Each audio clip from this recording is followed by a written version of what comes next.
That was a very critical moment early on in my YouTube career. It is not something I will ever forget. It is not something that has been acknowledged, reconciled, apologized for, or anything like that. In fact, it's been ongoing ever since. Like, what do I do?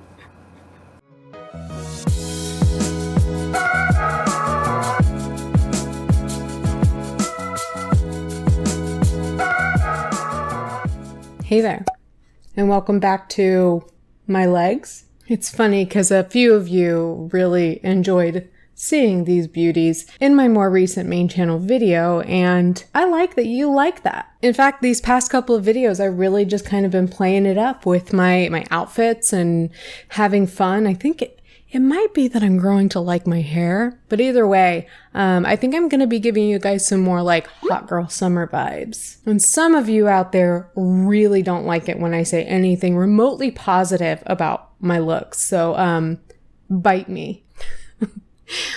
That said, I would like to note here that I am a lot more than my looks. I am so much more than my looks, and you are so much more than your looks too. I would venture to say that there are at least 3 things about me that are more interesting than my looks. And if you don't like me saying that, you can bite me. Switching gears. Speaking of things outside of your looks, mental health. I want to talk about mental health, but specifically, I want to talk about, obviously, this ongoing saga with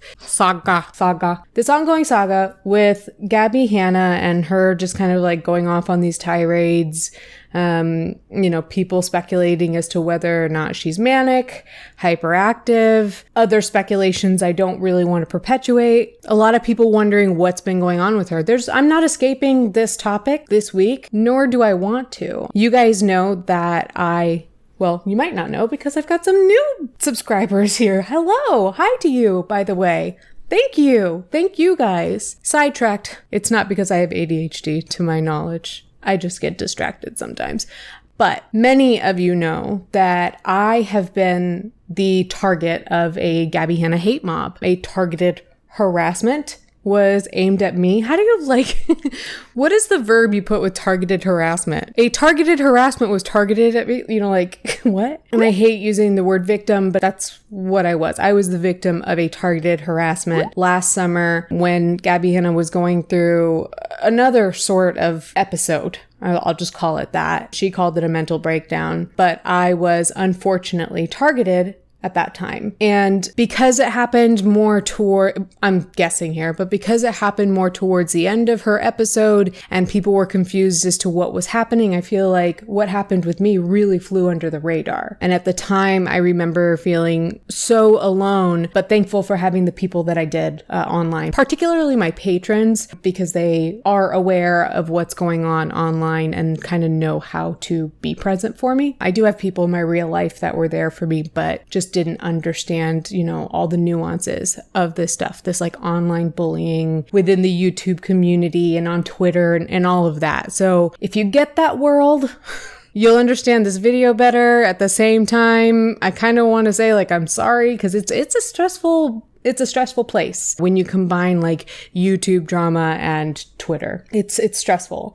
It is not for the faint of heart, but I want to take a moment. I don't talk about it much. And in fact, I said that I wasn't going to talk about it much on my channel, and I don't know who that's doing favors. I think there was a time where I allowed people who were watching my videos to determine for me how important that event was in my life and whether or not I should talk about it. When in fact, that was a very critical moment early on in my YouTube career. It is not something I will ever forget. Hi friends. So I decided I wanted to share something with you. On June 20th of last year, I sat down to tell my side of the story about my involvement with Gabbie Hanna and the hate mob she sent my way 2 days prior. What you haven't seen was the real side of things, how it felt in the moment. As the hate mob was heading my way, I was quarantined in isolation. I didn't know where to turn to feel better, so I got on livestream with my patrons to talk it out, cry it out, and receive their support. Here I'll be sharing clips from that stream, and this Sunday I will be releasing the live stream itself. I think it's important for people to see what cyberbullying does, but I do want to give you a heads up that this can be hard to watch. So for anyone that might be triggered to see someone experiencing a panic attack, sobbing in intense emotional distress, please skip ahead 1 minute from the end of this voice insert. And for anyone wondering, yes, I'm positive I want to share this with you all. Thank you. She is the meanest, nastiest person I have ever spoken to in my entire life. And I liked this girl. And I defended her at times. I'm afraid that that's what's going to come out of this. That is, somebody's going to see me crying and think that I wasn't cut out for this, but I don't think anybody deserves this. I was trying to do the right thing. I don't ever wish this sort of stuff on people. I don't ever think people are evil or awful or bad, and I'm thinking that about her right now. I've never thought this of someone. I've never felt this way in my life. Like, what do I do? What's gonna happen after this? I don't know. I can't drink. I just have to sit in it. I'm all by myself. I'm so ugly crying. I don't let anybody see this. It is not something that has been acknowledged, reconciled, apologized for, or anything like that. In fact, it's been ongoing ever since. So for about 9 months, I have had just kind of a steady stream of this targeted harassment, cyberbullying going on at the hands of Gabbie Hanna and her fans. And she's absolutely not telling her fans to stop. And I don't expect her to. So given that I was in that place about, like I said, about 9 months ago, last summer, we remember that time. It really hurt in a different way to see how this tirade, this episode, this whatever you want to call it, has been affecting people like specifically Trisha Paytas and Oscar Wylde, whom I will be talking about in this video, but also the audience at large. Just seeing how many people in general, the general population that is privy to kind of like what's going on with this situation. So here recently, as of today is Monday that I am recording. So last week I didn't take note of which days exactly, but we really saw kind of just a progression of just states of distress and mental illness manifesting at the forefront, and then kind of these two people, Trisha and Oscar, kind of how they moved through that. And they both were pretty honest with their audiences about what they were going through. I appreciate that so much when people are able to do that. I think it's very helpful to people in ways that we don't even know when we are opening up. So specifically with Trisha, I think a lot of us were really disturbed, bothered, saddened when we saw the video called Gabbie, Please Stop. I should mention that that video was preceded by a short video called, I think it was just called Voice Memos, or the Voice Memos. And I remember some of my patrons were talking about this video, and I didn't, at first I didn't understand like why it,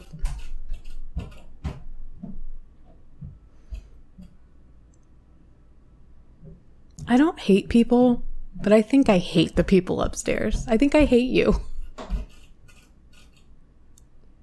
This is how I'm able to afford this beautiful apartment. This is the thing they didn't tell me. What was I saying? In these voice memos, Gabbie Hanna goes over a couple of details from the podcast that Trisha and Gabbie did together, in which there are some details that Gabbie wants to clarify to Trisha, basically saying, hey, when we talked about this topic and this other topic, you were right. I misremembered this. This actually happened, not the thing I was saying was happening. You were right. I was wrong. It was really not what she said. It was what she was saying. It's what she should have overtly said, but she didn't say. But something I was wrong about was like, we definitely did not have Thanksgiving plans. Like, I went back and looked at that, and I definitely inflated that in my head, where you didn't send me any poetry. I sent you my poetry. You never shared poetry with me. We just like talked about it. You were absolutely right about that. Didn't mean to make you feel like you were crazy or like I was trying to lie to you or paint some type of narrative that wasn't real, but we just have like some different perceptions where it's like neither of us are lying. It's just we perceive shit differently, and I think it's not necessary to put it out online, because honestly it's just embarrassing to, like, on my end, like, you know what I mean? That's what she was saying, was that Trisha was right and Gabbie was wrong. And at first I didn't get it. I was just like, oh, okay, so Gabbie's admitting that she was wrong.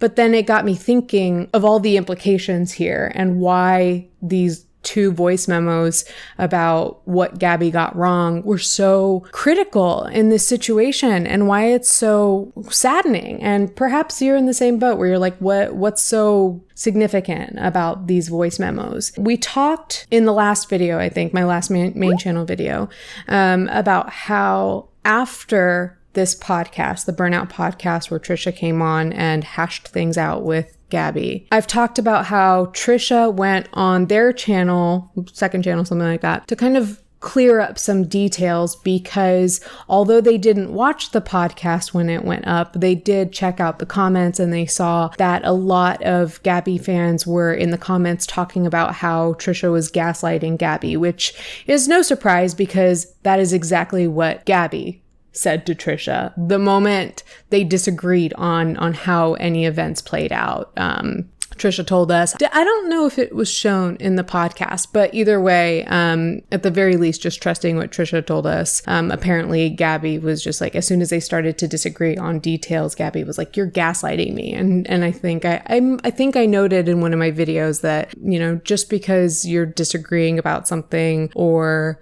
somebody's misremembering doesn't necessarily mean that anybody's being gaslit. But this is what Gabbie's fans were saying about Trisha. And I think that specifically there were a few memories that were in question. So one was whether or not Gabbie and Trisha had Thanksgiving plans one year, specifically Trisha inviting Gabbie to spend Thanksgiving with them. Another detail was whether or not Trisha shared their poetry with Gabbie at some point. Trisha vehemently denied both of those things, saying that, you know, they don't invite anybody to Thanksgiving and they didn't share their poetry with anyone. And then a third detail being whether or not the 2 were friends. Like this is the stupidest argument that's been going on the internet. The whole were they or were they not friends thing is such a convoluted mess of an argument, and it doesn't matter what side of the argument you're on. You could argue plenty. It doesn't matter. At the end of the day, what we saw from very old tweets and texts were Trisha was friendly to Gabbie. Trisha did say at some point that they were friends. Trisha's also told us that they've said that to fans in the past and needs to be a little bit more careful about using that word. So, I mean, that detail's up in the air. You could take Gabbie's side and be like, well, Trisha said that they were friends, and you'd be right. You could also take up for Trisha and be like, well, Trisha was being friendly. A lot of us speak to people that way when we're just being friendly, and you would be right too. At the end of the day, if somebody says, I don't consider us friends, you're not friends. And I think that was also kind of laid to rest, or I'm ready for that to be laid to rest. Maybe that's what it is. But somebody pointed out that despite the fact that Trisha has been friendly with Gabbie, has mentioned being friends with Gabbie years ago, Gabbie did make the point with Herpygate of 2019.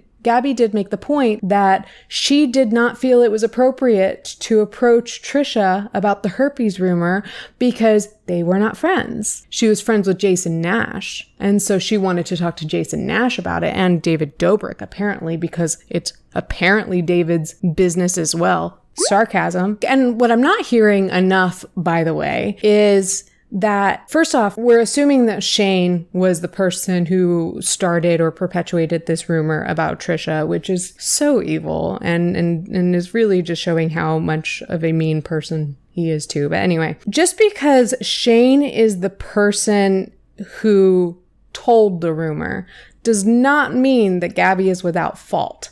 I would like to know a little bit more of the context around the conversation, where that came up. I said this a year ago or so in my video called Gabbie Hanna's non-apology exposed video. You can't convince me unless I hear, word for word how it went down. Just knowing what we do, you can't convince me that they weren't talking shit about Trisha already. I've never started an STD rumor about anyone, but I can only imagine that that would happen when you're sitting around and trash talking someone. Furthermore, that whole confrontation where Trisha went onto her channel to broadcast that she does not like or trust Gabbie Hanna and why. I'm having one of those moments where I don't remember how I started my sentence. And so I'm having a crisis around syntax in finishing this sentence or this thought. But when that whole situation came up for us, we learned some details. We got kind of a timeline, a narrative of how this came to be. And we saw that Gabbie Hanna was talking to a fellow YouTuber, Gabby DiMartino. Upon seeing Gabby D with Trisha in a collaboration, Gabby H approached Gabby D to ask if Trisha was talking about her, asking if she could approach Trisha about whatever Trisha did say about her. And Gabby told us in the non-apology exposed video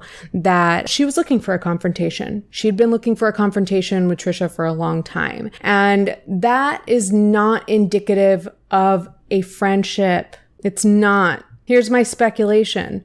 You were talking shit about Trisha Paytas and their sexual health with Jane Dawson, and because that was not your information to have, you were conflicted as to whether or not to mention it to Jason. You were extra conflicted because you weren't friends with Trisha, so you didn't feel comfortable reaching out to ask about that. And furthermore, if you're going around asking everybody, is Trisha talking about me? Is Trisha talking about me? Looking for a confrontation, that's not friendship, dude. I don't really understand what the point is to that whole argument. But getting to these voice memos, we've heard here and there different details about the podcast. We've heard Gabby say that she edited the podcast in Trisha's favor. And we've heard Trisha say they didn't watch the edited podcast, but they would love for all of the footage to be released, that they have nothing to hide. And yet Gabby won't release the unedited footage. So interesting. So we don't have all the context, basically. You have Gabby's fans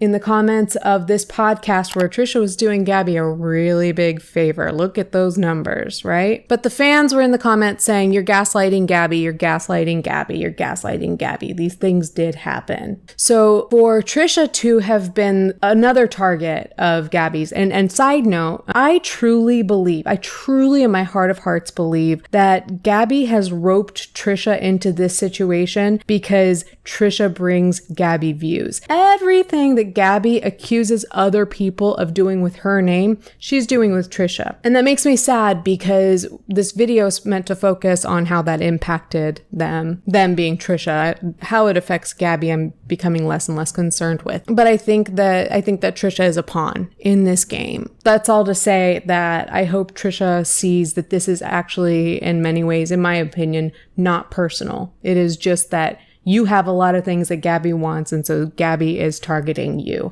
in my opinion. That's what it looks like anyway. So Gabby had already roped Trisha into this whole situation, saying that Trisha can't stop talking about her, I think all because Trisha gave their opinions in a short-ish video on the veranda. I gave my notes on that in the last video. It was pretty brief, super fair, pretty innocuous, I would say. And I think that was just an opportunity for Gabby to latch on and be like, oh, see, Trisha's obsessed with me. She's talking about me. She can't keep my name out of her mouth. Ugh, the way she stares at the camera is so freaky. And again, the last video was about contradictions with Gabbie Hanna. I mean, you hear her talking about how Trisha is so obsessed with her, and yet she's the one who can't stop talking about Trisha in her IG stories and a whole freaking song that she wrote about Trisha, for Trisha, or whatever. She's been profiting off of Trisha's name for the past year, like nobody's business. And that's so ballsy of somebody who's not friends with Trisha. Ugh. And so, call me biased, but I don't believe Trisha Paytas deserves the kind of attention that Gabby has been throwing their way. But the way they talk about these situations almost sounds like they think that whatever distress or negative experiences they're experiencing might be due to karma, might be due to things that they've said in the past. just based on some things that they say in their videos. Maybe I've been like a shit person. I don't know. I don't know, but I know this year I've been trying so hard to make my wrongs right. What I'm getting at is that I don't think that anybody in any of these situations has warranted the behavior that Gabbie Hanna has been slinging in their direction. Nobody. And in a follow-up video to the voice memos, Trisha is just begging and pleading. She says, I am begging. This is a plea. I'm begging, like pleading. Like, I don't know how else to say this. Like, when I was there, I said I was trying to be respectful of her, and she said I'm gaslighting. I'm sure this will be something. I'm like in 100% sincerity, Gabbie Hanna, I apologize for anything that I've done wrong. If you thought, I apologize if we were friends. I don't even, like, if we were friends and now we're not, like, I don't, this is what really, it just messes up my head because I'm trying to be so sincere. Like, I'm so sorry if I've damaged your life. Like, I've been trying to cope. I just want no communication with you. I don't want to talk. I don't want to be friends. I don't want you to talk about me. I'm done talking about you. I have been so respectful. I've been saying I wish you well. I've been saying no comment.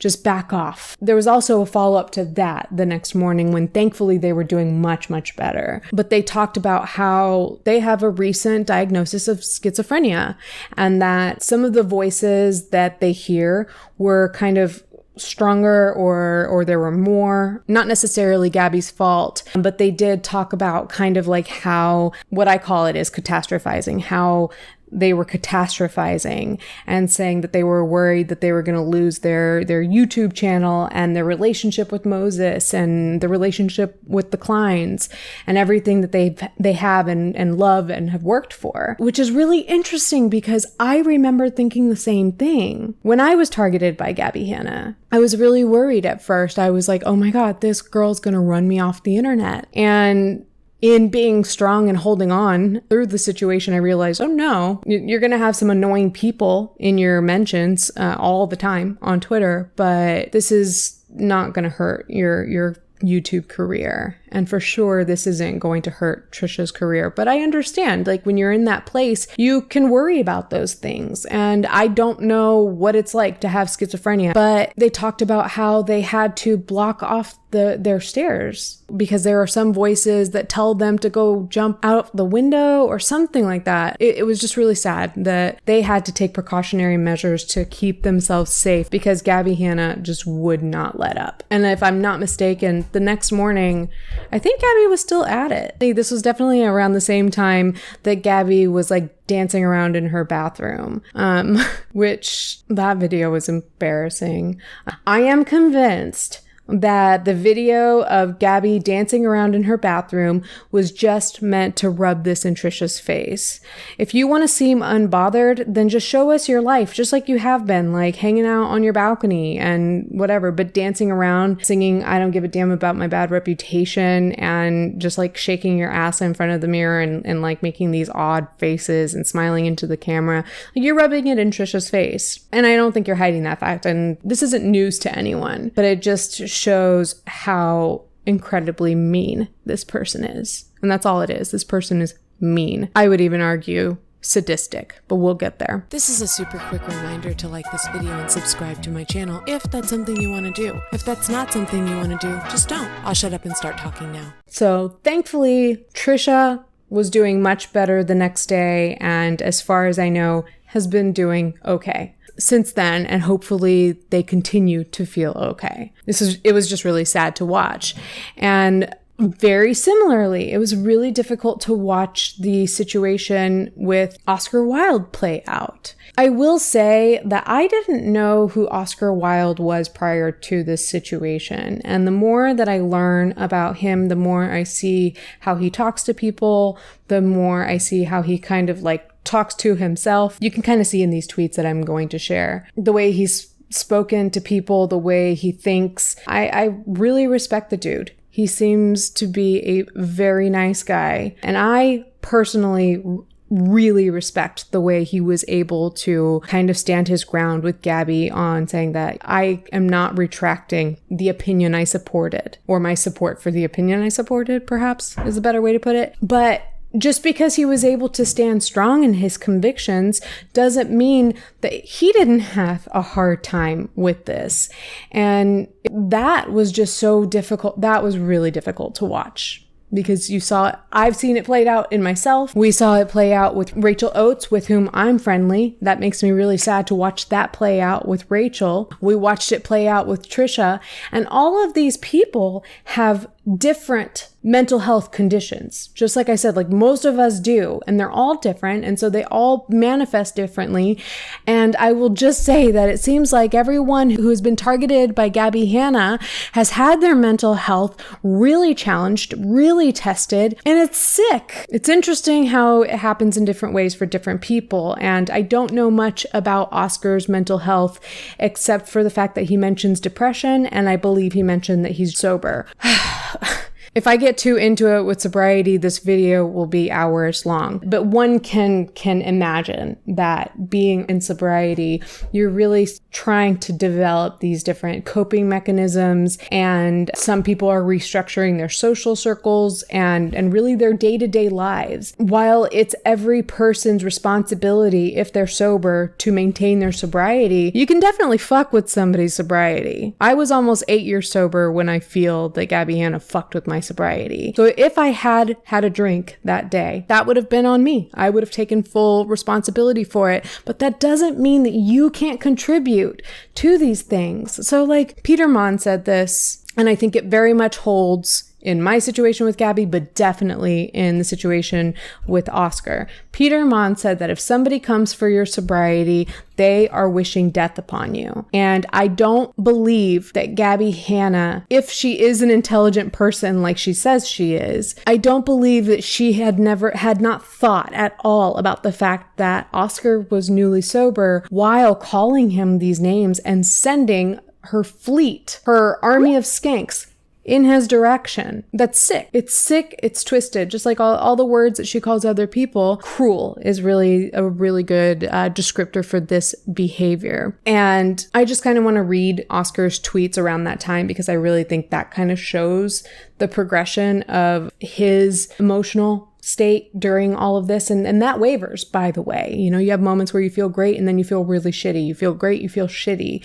And we've kind of seen a journey with Oscar over the past week or so. So I'd like to read off his tweets over the course of a few days, starting with the 30th, April 30th. Oscar said, "Trying to stay positive today." But then later in the day, he said, "Depression really can just come out of nowhere. I used to genuinely believe it's manifested, but I tried everything I could today to be happy, and I'm at an extreme low. I'm going to make myself dinner, and I asked a couple of friends to come over if they aren't busy, so I should be fine." The next day, he said, "So wait, my sobriety was attacked. I was called an insane amount of abusive names, and that was because, quote unquote, they know how to go viral. The last week of my life has been a literal panic/anxiety attack/nightmare of depression. People coming to my OnlyFans and degrading me. Why?" And then he follows that up with, "I'm turning my phone off. This is genuinely some type of weird test, and I'm not prepared for it alone, to be honest. To hear someone did all the actions they did to me last week, quote unquote, to go viral, has made me really sick right now." That night, he tweeted, "Just really can't shake being depressed. The last week has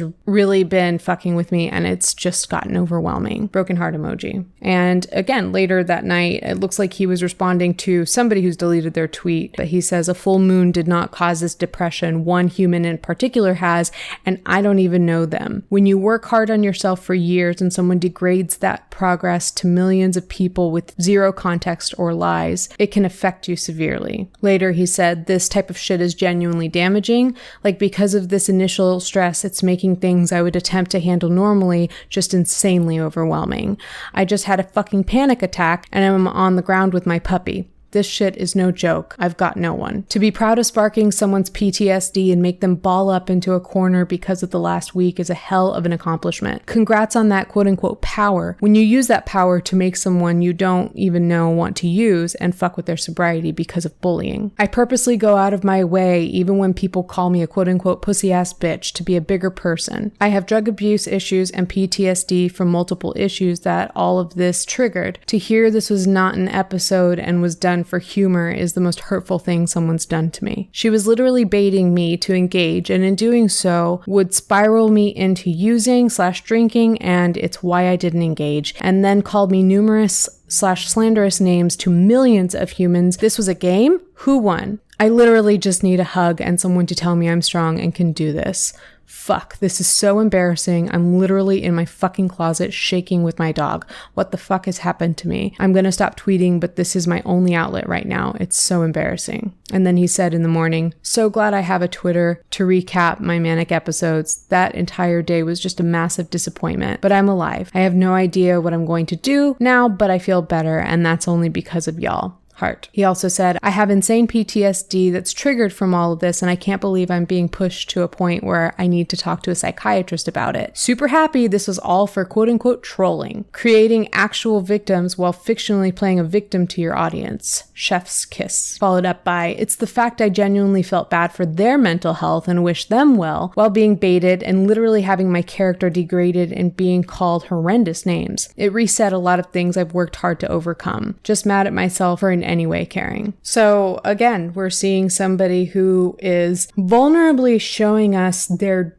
desperation. This isn't easy for people in general to ever experience something like this, but particularly for those of us who live alone, spend a good bit of time in isolation. We're still in a freaking pandemic. Tensions are still high. People are still alone a lot of the time. And so to watch Oscar kind of express his feelings of desperation and anxiety and all of that, to say that he was kind of like balled up in his closet shaking, like that's so sad. And I don't mean that in any way to like talk down to Oscar. I actually like have an immense amount of respect for somebody who's willing to go out on the front lines and say, hey, this is what I'm experiencing. To be able to show that kind of vulnerability it takes a lot of strength. And I think a lot of people miss that point. When you're feeling like shit and you go in front of your camera and you dance around to songs and make TikToks and you laugh maniacally into the camera when like, Gabbie, nobody's convinced that you're okay. I know and you know that these situations make you feel like shit, but you don't ever tell us that. You tell us you're doing fine, you're healthy, blah, blah, blah. We already talked about this in the last video. That is a pussy ass move. But to be able to tell the world, like Trisha did, like Oscar did, that this is really hard, that this situation is making me feel like this or like this or like that, it takes a lot of strength. And so I have an immense amount of respect for those people. But I've also noticed too, that these different manifestations of mental illnesses and just distress are not reserved for the people that Gabbie has specifically targeted in this tirade. It's not just Rachel or Angelica or Oscar or Trisha or who else has she called names? I don't care. Because I'm noticing that the audience at large is experiencing a lot of stress from this, from what I've seen. In the last, basically a podcast I did, I asked my audience to give a show of hands if they've had any sort of like flashbacks or resurgence of their symptoms of disorders or anything like that, or if they've just experienced like distress or anything like that. Show of hands. And I was really saddened at the number of people that were putting their little hand emojis up. And those are just the people that were engaging in the chat. Distress, any anxiety, any depression, or any sort of triggers in the past week because of Gabbie Hanna or the subject around her, because I'm hearing way too much of it, and it's saddening. It's really saddening to know that somebody. I see hands coming up already. It's really sad to know that one person's behavior, unrelenting behavior, is causing this many people to feel bad. And that was also reflective of just what I've heard from people on Twitter. I've heard a lot of people talk about what these situations are bringing up for them, I've heard people say that they need to walk away from their phones, from the internet, from Twitter because of the situation, because it's triggering so much in them. I've seen it happen in my own Patreon. One of the saddest things for me was when some people were talking about Gabbie Hanna's most recent Instagram stories, whatever. One person in my Discord said, "I'm 7 years old and my mom is yelling at the clerk in a store." And it was just, that to me was like really saddening, because it's just like, oh, this is a person who is vocalizing a flashback in real time. And that's one person. That's one person in my little Discord. And they're not the only person in my Discord that has said, this is triggering a lot for me. This is bringing things up for me. I need to step away from this. If that's happened to you, I'm really sorry. I'm really sorry that this shitty person has this much of an effect on so many people. I think to some degree, she probably really loves it. That's power, dude. You have a lot of power if you're able to make this many people feel like this, especially when you give so much value to a person being like verified, right? Having status. And you caused panic attacks and potential other symptoms related to schizophrenia and depression and PTSD and all of these things to kind of bubble up for people. That's power, Gabbie. Do you feel good? Does that feel good? Do you feel like the good person that you say you are? I don't buy the whole I'm just defending myself bullshit, because these people didn't do anything to warrant that. I said this in my last video briefly, and here I want to reiterate. I will talk about the mental health of Trisha. I will talk about the mental health of Oscar. I will talk about the mental health of the audience at large, my patrons, other people that we talked about that were targeted in this situation.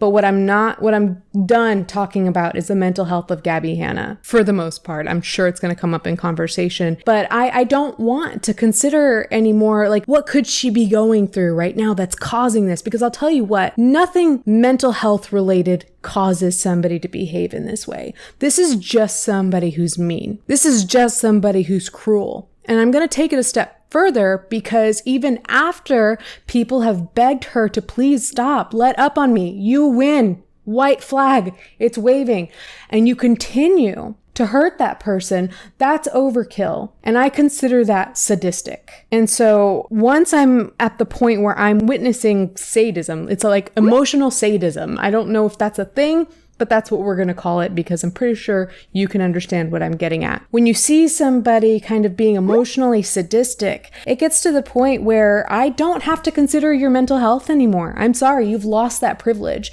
Even after Gabbie Hanna targeted me with a hate mob, I was still considerate of her mental health, what she was going through, what could be causing her to do this, what kind of criticism can I give that's fair, and where can I give her the benefit of the doubt? And maybe she doesn't actually think that she's lying, maybe she believes the thing she's saying. No, none of that anymore. None of that anymore. Furthermore, I don't want to have any more conversations about Gabbie Hanna's mental health, because it is causing people to feel slighted because they might identify with whatever Gabbie is attributing this behavior to.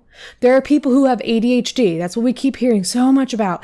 ADHD, or people who are neurodivergent in general, feeling hurt because they feel like they are being misrepresented by Gabbie Hanna saying that, like, oh, this is just the H in my ADHD, or whatever she's saying. People with mental illnesses. There's a number of things that Gabbie has attributed her behavior to, and those people who relate to having whatever conditions, disorders, whatever you want to call them, it's not fair to those people to allow Gabbie Hanna or anyone to attribute this bad, mean, cruel, sadistic behavior to anything related to mental health or neurology. This is just a mean, cruel, sadistic person, or somebody who is acting mean, cruel, and sadistic right now. Whatever mental or neurological issue is prompting the energy that she's using to go out and commit these crimes on humanity is really what they are. Maybe explanations for,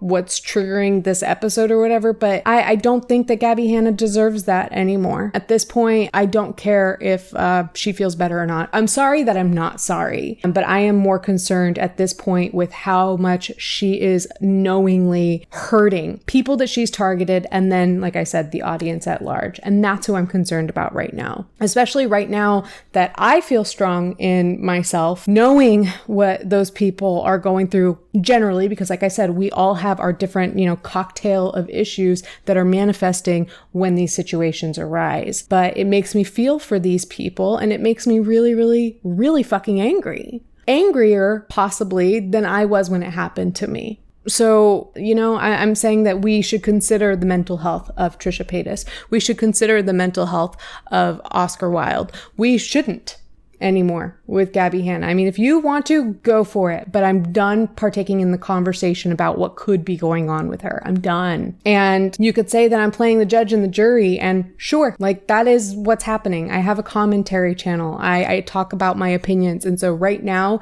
yes, in my mind, I am the judge and jury. And this is what I've decided about this situation. This is what I've decided I feel about this situation. You guys know, I know, my channel gets a good bit of attention when we talk about Gabbie, but I'm at the point where I am ready for her to go away for whatever length of time so that she can stop hurting people and we can all start to heal collectively and reframe these conversations around mental health and neurology. Frankly, we need to get back to the basics and relearn what all these words mean, because Gabbie has convoluted that shit to an extent that words don't have meaning anymore. I've already said that. And then on another note, I just want to give my quick opinions on Trisha Paytas and their pronouns. If I've misgendered them on accident at any point in this video where I was popping off, I apologize. I still do it. I think a lot of us do. And I've said this before, go easy on people if they're accidentally misgendering them, but giving it a genuine go. And I see a lot of people, particularly on the Gabbie fan side of the argument, saying that Trisha allows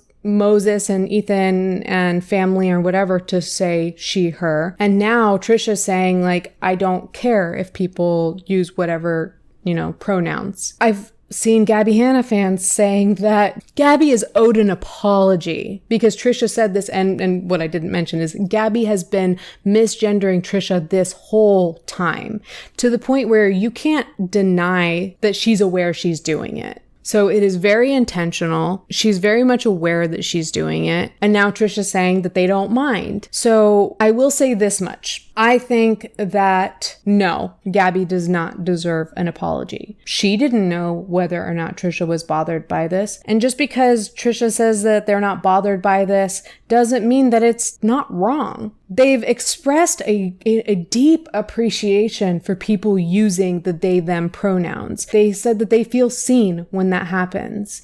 And so to me, honestly, if I want to get all like armchair psychologist on this, I would say that Trisha might not feel like they deserve to correct people or demand that they use certain pronouns, but it shows. It shows when you use the correct ones, how much they appreciate that. But I think that it is still our responsibility to try to remember to use the they, them pronouns because they have told us those are their pronouns. You don't get an apology just because Trisha said, I'm not going to get mad or correct anyone. You don't get an apology for that. You're still doing wrong. That said, because Trisha said that they don't mind or they're not going to correct anyone, I do think that, I don't know how much this is my place to say, but I do think that we maybe need to let up on Gabbie or her fans a little bit on this topic. And that's really tough I grapple with that because we have a lot of non-binary people in these spaces where these conversations are being had. And so those people understandably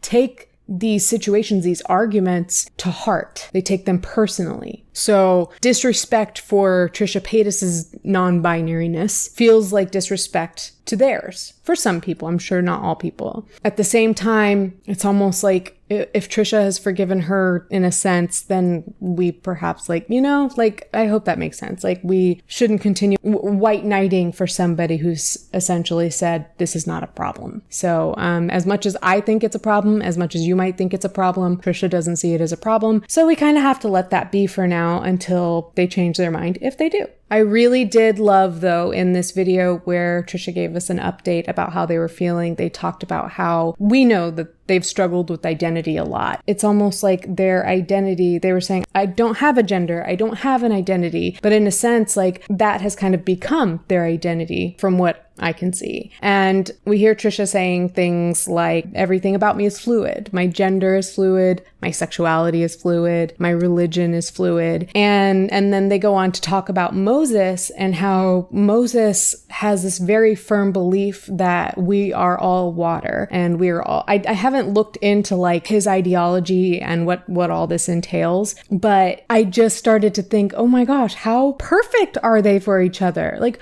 we could already tell that they were, just based on how, they interact and how happy they seem together now. Obviously, we know that they've had some problems in the beginning of their relationship, but we're talking about right now. And it seems like they've really clicked. And for somebody whose identity has been such a big point of contention for themselves, to match up with somebody who says, hey, it's all fluid. It's all fluid. We're all this and that and nothing and all of it at the same time. I think that is just such a saving grace for somebody like Trisha Paytas.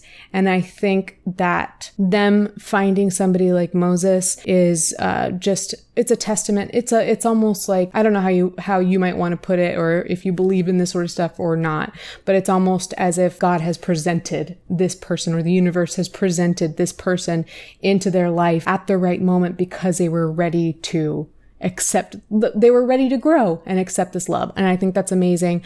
I also love to see that through all of this, there's almost a sense of community and solidarity between certain people. And we saw that Oscar made a remix of I Love You, Moses. And so we saw Trisha and Moses really enjoying that. And I think that's just such a lovely symbol of friendship. And it's just beautiful. Again, I like this dude. Like, how could you be mean to him? You'd have to be an asshole. You are an asshole if you are.